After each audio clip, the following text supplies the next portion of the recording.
전청조가 이 사람을 그대로 따라한 것이 아니냐 생각이 들 정도로 사기 수법이 너무나 비슷한 사이먼 레비에프. 그룹사 회장 아들이라고 속인 것부터 경호원을 데리고 다니고 종국에는 피해자를 협박하고 스토킹하는 것까지 너무 판박이라 보면서도 깜짝 놀랐는데요.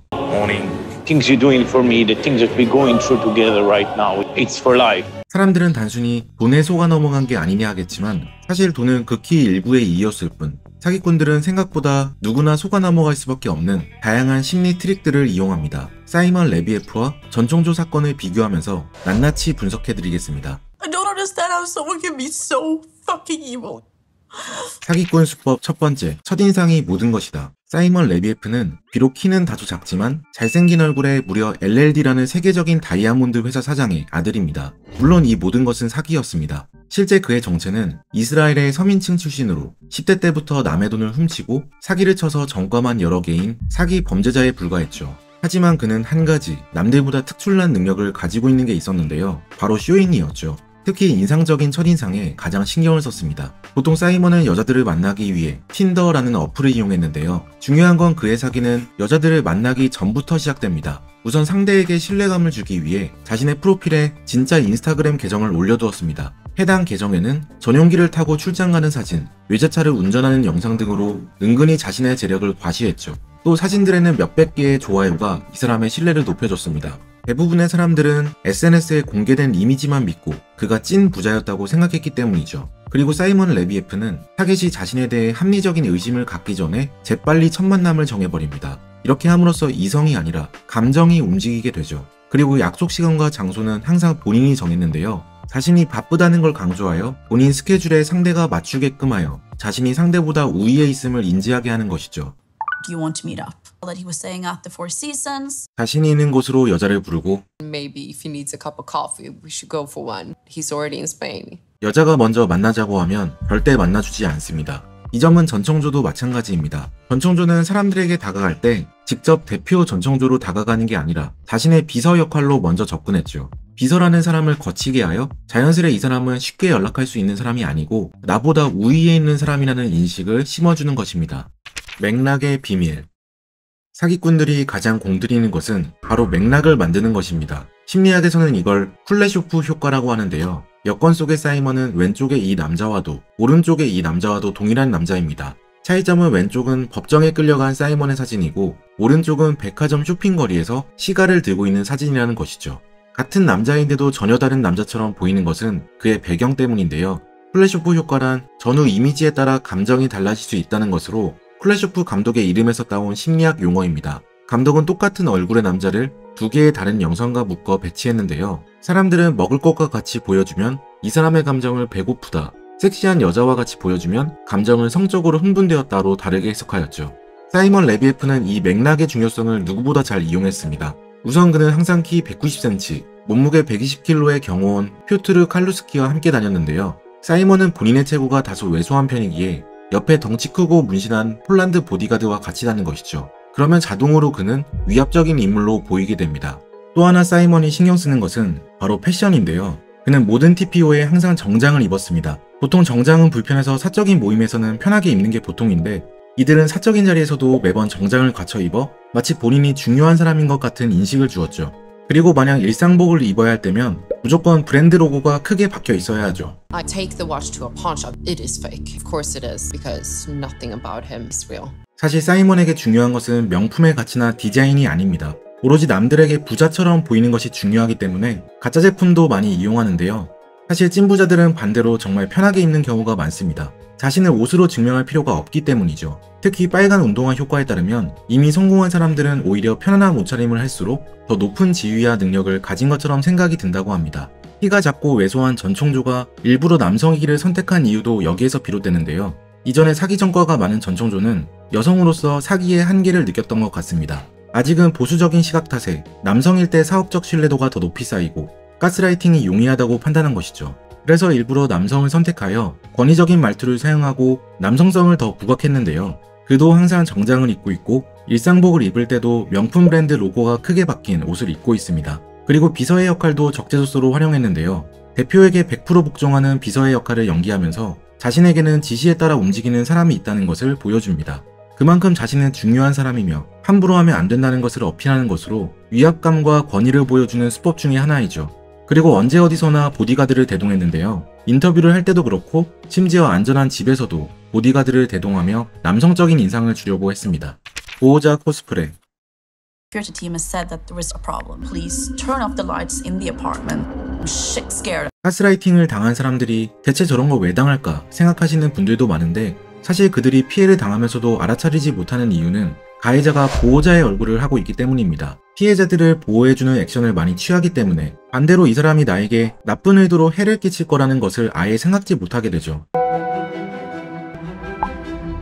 Thank you so much. 사이먼은 돈을 빌리면 상대에게 오히려 더 큰 돈을 갚아버립니다. 총 빌린 돈이 3만 달러면 10만 달러 수표를 써주는 것이죠. 관대한 부자처럼 보이는 이 행동에 더 큰 목적은 따로 있는데요. 바로 문제를 해결해주는 보호자 역할을 하는 것이죠. 사이먼이 사기를 치는 타겟들은 오히려 부자가 아닌 서민층이 대다수입니다. 그 여자들에게 돈은 가장 큰 문제 중 하나이죠. 그들도 당연히 사이먼이 처음 돈을 빌려달라고 할 때에는 혹시나 돈을 돌려받지 못하는 건 아닌가 걱정을 하게 됩니다.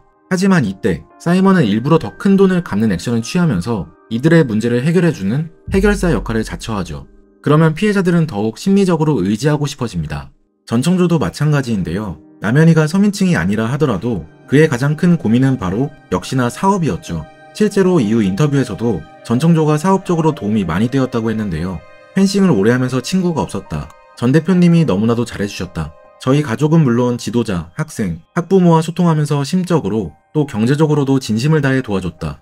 남현이가 정신적으로 전청조에게 의지를 많이 했음을 알 수 있죠. 특히 최근 화두가 되고 있는 연애 사기의 가해자들은 대부분 이런 보호자의 얼굴을 자주 보이는데요. 사이먼은 여자들에게 항상 이렇게 얘기했습니다.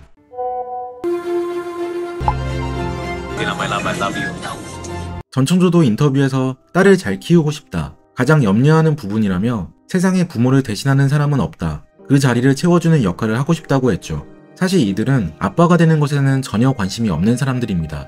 하지만 아빠와 같은 듬직한 보호자 이미지가 여자들에게 잘 먹히기 때문에 일부러 이런 이야기를 하는 것이죠. 돈의 출처.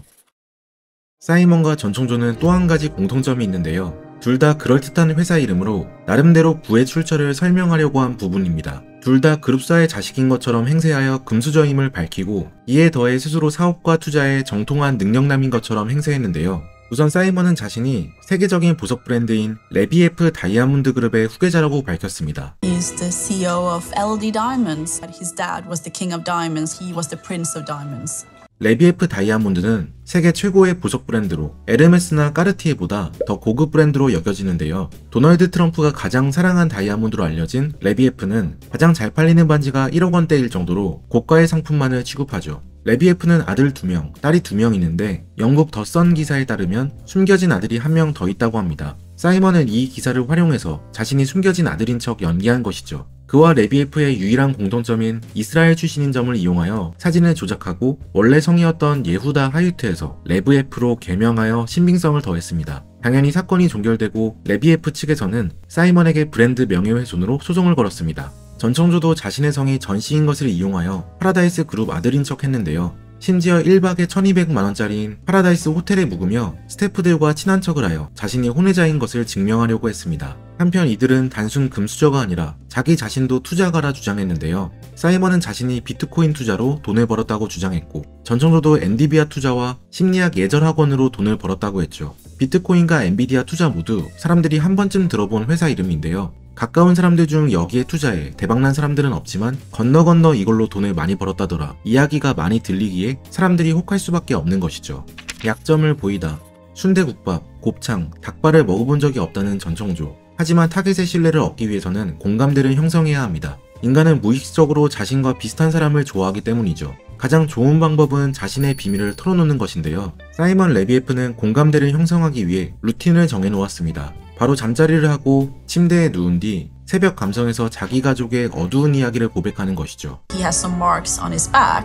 He had a deal going on there and turned their backs against him. So he had gone in prison, false pretenses. He was innocent. 전청조도 남현이에게 마치 아픈 가족의 역사가 있는 듯 본인이 혼외자이고 트랜스젠더임을 고백했고 엄마에게 울며 현이한테만 말해주자는 연기까지 했는데요. 흔히 이런 사기에 속는 사람들은 상대의 돈을 탐하다가 속았을 것이라 생각하는 경우가 많습니다. 하지만 사실 피해자들은 처음에는 돈에 이끌렸을지라도 결국 사기꾼에게 돈을 넘기려면 돈보다 인간적인 호감이 있어야 합니다. 그렇지 않았다면 애초에 돈을 주지 않고 받기만 하려고 했겠죠. Here was this guy which I thought had everything going for him, sitting on the bed with me being really vulnerable. 돈을 넘기는 심리 기반에는 동정심이나 친밀감처럼 사기꾼에게 정서적으로 공감해서 이들을 믿고 도와주고 싶은 마음이 생겼기에 돈을 넘겨주는 것입니다.